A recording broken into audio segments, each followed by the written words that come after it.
Hi friends, இன்றைக்கி என்ன video பார்க்கலாம். டே மை லைஃப் பார்க்க போகிறோம். வாங்க வீடியோக்குள்ளே போகலாம். என்னோடய வீடியோ தான் ஃபஸ்ட் டைம் பார்க்குறீங்கன்னா சப்ஸ்கிரைப் பண்ணுங்கள், லைக் பண்ணுங்கள், கமெண்ட் பண்ணி ஷேர் பண்ணுங்கள். இப்போ உலை வைக்கலாம்னு சொல்லி மட்டும் அடுப்பு பற்ற வச்சாச்சு. இப்போ அடுப்பெல்லாம் நான் தீ பிடிச்சதுக்கப்புறம் நம்ம உலைச்சட்டி அடுப்பில் வச்சுக்கலாம். அதுக்கப்புறம் அது உலை காயறக்குள்ள நம்ம வந்துட்டு பீஃப் வந்துட்டு குக்கரில் போட்டு விசில் எடுத்துக்கலாம். அதுக்கு நான் பீஃப் எடுத்து வச்சேன். அதுக்கப்புறம் சின்ன வெங்காயம், இஞ்சி எல்லாம் எடுத்து இதே மாதிரி துண்டு துண்டாக குக்கரில் போட்டுக்கிறேன். இப்போ இதெல்லாம் போட்டதுக்கப்புறம் மஞ்சள் பொடி, மிளகா பொடி, மல்லிப்பொடி, கரம் மசாலாலாம் போட்டுக்கலாம். இதெல்லாம் கொஞ்சம் கொஞ்சம் போட்டால் மதி. இப்போ இதெல்லாம் போட்டு கருவேப்பிலை எடுத்து போட்டுக்கிறேன். அதுக்கப்புறம் பீஃப் இதில் சேர்த்திக்கிறேன். பீஃப் இதில் சேர்த்தி போட்டு கை வச்சு மட்டும் நல்லா பெசஞ்சுக்கலாம். இதே மாதிரி மசாலாவில் எல்லாம் பக்கம் படுற மாதிரி. இப்போ இதே மாதிரி நல்லா பெசஞ்சு போட்டு இப்போ ஒரு கிளாஸ் தண்ணி ஊற்றி போட்டு குக்கரில் 4 விசில் வச்சு எடுத்துக்கலாம். இப்போ நான் வெங்காயமெல்லாம் உளிச்சு வச்சுட்டு அதை எடுத்து மிக்ஸி ஜாரில் குறகுறப்பாக அரைச்சிக்கலாம். அதுக்கப்புறம் அரிசியெல்லாம் போட்டதுக்கப்புறம் அது கொதிச்சதுக்கப்புறம் கோவடுப்பில் தூக்கி மாற்றி வச்சுட்டு இப்போ கிரேவி செய்கிறதுக்கு மண்சட்டி அடுப்பில் வச்சுட்டு அதில் ஆயில் ஊற்றிக்கலாம். இப்போ ஆயில் நல்லா காஞ்சதுக்கப்புறம் பெரிய வெங்காயம், கருவேப்பிலை எல்லாம் சேர்த்து நல்லா வணக்கி விட்டதுக்கப்புறம் நம்ம அரைச்சி வச்ச பேஸ்ட் இதில் சேர்த்து நல்லா வணக்கி விட்டுக்கலாம். இப்போ இதெல்லாம் நல்லா வணங்கி வந்ததுக்கப்புறம் தக்காளி சேர்த்துக்கலாம். தக்காளி சேர்த்து மட்டும் லைட்டாக உப்பு சேர்த்திக்கலாம். அதையும் சேர்த்து நல்லா வணக்கி விட்டுக்கலாம். இதெல்லாம் நல்லா வணங்கி வந்ததுக்கப்புறம் நம்ம பொடியெல்லாம் சேர்த்திக்கலாம். மஞ்சள் பொடி, மிளகா பொடி, மல்லிப்பொடி, கரம் மசாலா சேர்த்திக்கிறேன். இதெல்லாம் பச்சை மணம் போகிற வரைக்கும் நல்லா வணக்கிக்கலாம்.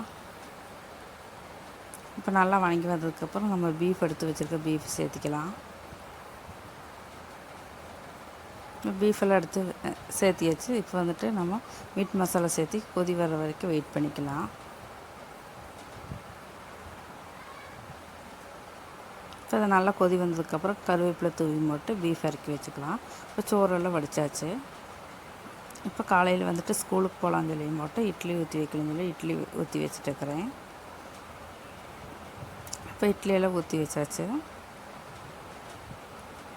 மூடி போட்டு மூடி வச்சுக்கலாம். இப்போ இட்லியும் பீஃப் குழம்பெல்லாம் சாப்பிட்டு போட்டு நானும் பாப்பாவும் புக்கு வாங்குறதுக்கு வேண்டி போகிறோம். புக்கு அதுக்கப்புறம் ஃபீஸ் அடித்து போட்டு யூனிஃபார்மெல்லாம் வாங்கணும். அதுக்கு வேண்டி பஸ்ஸில் போயிட்டுருக்குறோம். கஞ்சிக்கூட போயிட்டுருக்குறோம். இப்போ பஸ்ஸிலேருந்து இறங்கி ஸ்கூலுக்கு நடந்து போயிட்டுருக்குறோம். இப்போ ஃபீஸ் எல்லாம் கட்டியும் போட்டு புக்கெல்லாம் வாங்கி போட்டு யூனிஃபார்ம் வாங்கலாம்னு சொல்லி வந்திருக்கிறோம். இப்போ எல்லா வேலையும் முடிஞ்சதுக்கப்புறம் சரி போகலான்னு சொல்லி போட்டு நாங்கள் நடந்து போயிட்டுருக்குறோம் பஸ்ஸுக்கு. இப்போ பஸ் ஏறியும் போட்டு வீட்டுக்கு கிளம்பி வந்துட்டோம்.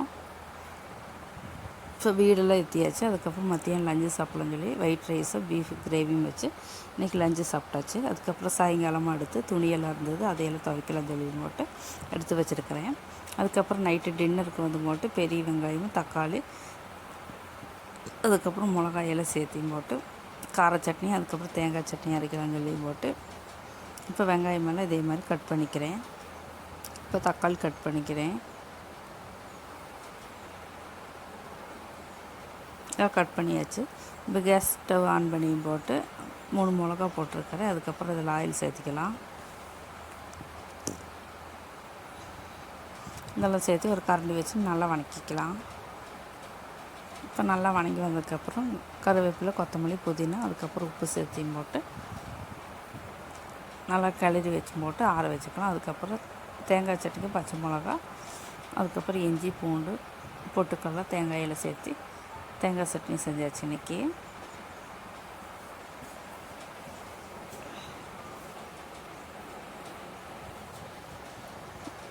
இப்போ சட்னியில் அரைச்சி வச்சாச்சு. இப்போ வந்துட்டு மாவை வந்துட்டு உப்பு போட்டு நல்லா கலக்கிட்டு இட்லி சட்டி அடுப்பில் வச்சுக்கலாம். இப்போ இட்லி சட்டியில் தண்ணி ஊற்றி அது நல்லா கொதி வரட்டும். இப்போ தக்காளி சட்னிக்கு வந்து அரைச்சிக்கலாம்.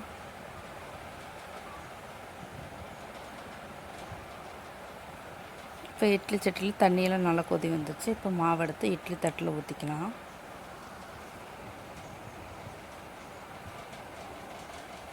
இப்போ இட்லி தட்டில் ஊற்றியும் போட்டு இதே மாதிரி வச்சுக்கலாம். இப்போ இட்லியெல்லாம் ஊற்றி வச்சாச்சு. இப்போ மூடி போட்டு மூடி வச்சுக்கலாம். அது வேகிறதுக்கு ஒரு 5 நிமிஷம் இல்லைன்னா 7 நிமிஷம் ஆகும். இப்போ இட்லியெல்லாம் நல்லா வெந்துடுச்சுன்னு சொல்லி பார்க்கலாம். அதுக்கு முன்னாடி நம்ம வந்துட்டு சட்னி தாளிச்சிக்கலாம்.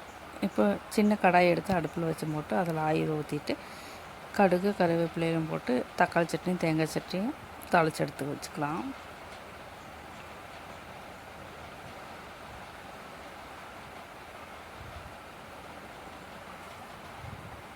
இப்போ தாளித்து எடுத்து வச்சாச்சு. இப்போ இட்லி வெந்துருச்சுன்னு சொல்லி பார்க்கலாம். இப்போ மூடி திறந்து போட்டு தண்ணி கொஞ்சோண்டு விட்டுக்கலாம். அதை எடுத்து பிளேட்டில் வச்சுக்கலாம் நமக்கு சாப்பிட்றதுக்கு. 3 இட்லி வச்சுட்டேன். அதுக்கப்புறம் சட்னி ஊற்றிக்கிறேன், தேங்காய் சட்னி. அதுக்கப்புறம் கார சட்னி வச்சு இன்றைக்கி சாப்பிட்டாச்சு. இந்த வீடியோ பிடிச்சா லைக் பண்ணி